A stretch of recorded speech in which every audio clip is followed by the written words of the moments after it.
Welcome to 5 Points of Articulation, where I review action figures and then articulate 5 points to help you decide if you want to add that figure to your collection. The 5 points I discuss are packaging, presentation, posability, playability, and price. I'm Jason, and if you enjoy my content, please like, share, subscribe, do all the YouTube rigmarole. The new DC Multiverse Snyder Cut figures are hitting stores, and although I was not able to get the full set, I was able to pick up a few of them. In our last video, we took a look at the black costume Superman. Today, we're going to be digging into Ezra Miller's The Flash. Starting off with the packaging, and I've already talked about this box at great length, so I'm not going to spend too much time on it, but here's the barcode for those who want it, and here's a shot of the back so you can see the Flash and the other figures in the wave. Really, the only thing I want to call your attention to is how he's pre-posed in a running position. It's a small detail, but it does add a bit of razzmatazz. For packaging, I'm giving the Flash 1 whole point. Moving on to presentation and getting Barry out of the box, we can see that he stands at 7 inches on the dot, whereas the Henry Cavill likeness for Superman was a bit iffy.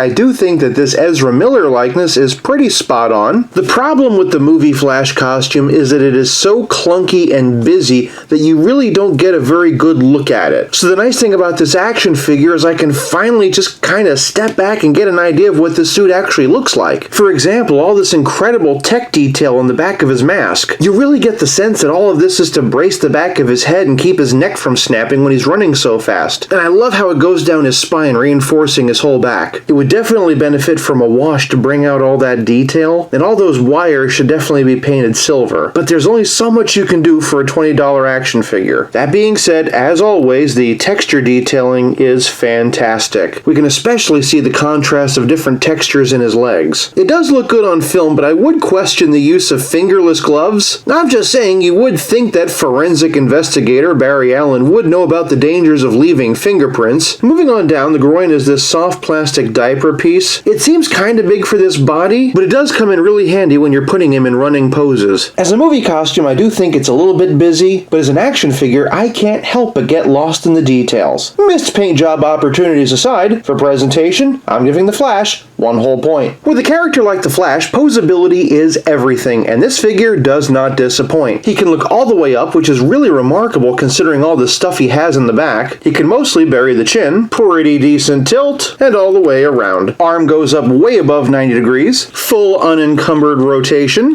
good front and back from the butterfly rotator cup, great swivel, perfect double jointed elbows, and even though they're ugly, the wrists get the job done. My only disappointment is this diaphragm joint. Because of how this piece dips down, he really can't move forward at all. He can get a little bit back, but honestly it's not worth it. He can get a bit of side to side though, and I just noticed that his torso looks like an angry face. He does have complete swivel at the waist, however, really good side to side, and honestly more front and back than his diaphragm joint. Personally, I think that this would have been better served as an ab crunch, but it does all kind of work out. Pretty decent split thanks to this soft rubber piece, and even a bit of rotation. Nice crunchy double jointed knees, and in addition to toe articulation, his ankles can go front, back, and side to side. Diaphragm joint aside, this is all the articulation I could want and more. For posability, I'm giving the Flash 1 whole point. Moving on to playability, and the Flash comes with these electric pieces. They don't clip on or anything, they just wrap around whatever limb you want to stick them to. This is a really cool feature, and I think it adds a lot of value. In addition to Speed Force lightning effects, Barry's special skills include Viola, web design, he's fluent in sign language, and also Gorilla Sign Language. But playability is more than just accessories and Gorilla Sign Language. It's also about how well your figure plays with others. So here he is along the only other Flash figures I own. To his right we have the DC Essentials, and to the left we have the Flash from Total Justice by Kenner. For a Flash villain comparison, here he is with the Injustice 2 Gorilla Grodd. Since I don't have a Gal Gadot Wonder Woman, here he is alongside the Dark Knight's Death Metal version. And since his upcoming solo movie is loosely inspired by Flashpoint, here he is alongside Flashpoint Batman. But one Batman we know will be appearing in that movie is Michael Keaton, so here's the Flash side by side with him. And since he was pretty much the Spider-Man of the Justice League, here's the Flash next to the Marvel Select Spider-Man. They're both 7-inch scale figures, but we can see that the new Justice League figures do skew a bit larger. Here he is alongside the new Masters of the Universe Revelation Skelegod. Definitely check that video out if you haven't already. And last but not least, here he is with the Henry Cavill Snyder Cut Superman. If I wasn't trying to complete the Justice League set, I I probably would have never picked up this Flash. And boy, would I have been missing out. For playability, I'm giving the Flash 1 whole point. This leaves us with nothing left to discuss but the price. $20 at Target? Yeah, go get him. For price,